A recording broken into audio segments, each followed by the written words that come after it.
Dalam rapat dengar pendapat tersebut, DPRD Oku mengajukan pertanyaan mulai dari soal kualitas air bersih hingga adanya dugaan nepotisme perekrutan karyawan.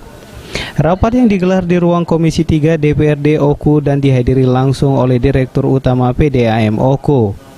Abi Kusno tersebut tak dapat mengelak dengan cercaan pertanyaan yang dilontarkan Wakil Ketua DPRD Yudi Purna Nugraha dan Wakil Ketua Komisi 3 Densi Derhemanto.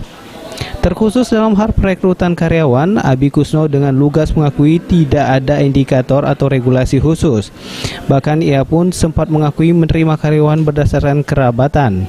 Bahkan yang lebih fatalnya, ia sempat berjanji melakukan pengangkatan pegawai PDAM dengan cara tukar guling atas lahan yang dipakai PDAM untuk booster di lokasi produksi PDAM.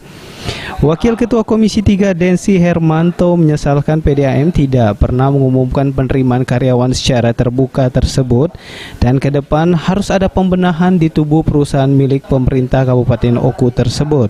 Yang jelas secara perekrutan karyawan PDAM itu sudah jelas diakui oleh Direktur PDAM bahwa itu tidak dilakukan secara profesional. Mungkin dalam pembentukan pansus mengenai PDAM ini nanti mungkin rekan-rekan DPRD langsung ke kantor PDAM untuk memeriksa kebenaran dan kevalidan data-data yang diberikan kepada anggota DPRD. Hari ini mungkin kelanjutan nanti kita tunggu hasil dari setelah kunjungan kami ke kantor PDAM.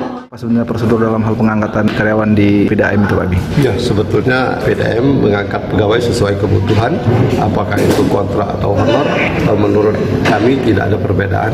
Kenapa ada ketidaksinkronan jawaban, Pak Abi, dari pertanyaan dengan jawaban itu, Pak Abi? Iya, mungkin kami salah ingat sih, karena tidak seluruhnya kami menguasai, karena ada bagiannya, ada bidangnya, sehingga pada saat itu kita salah memberikan penjelasan.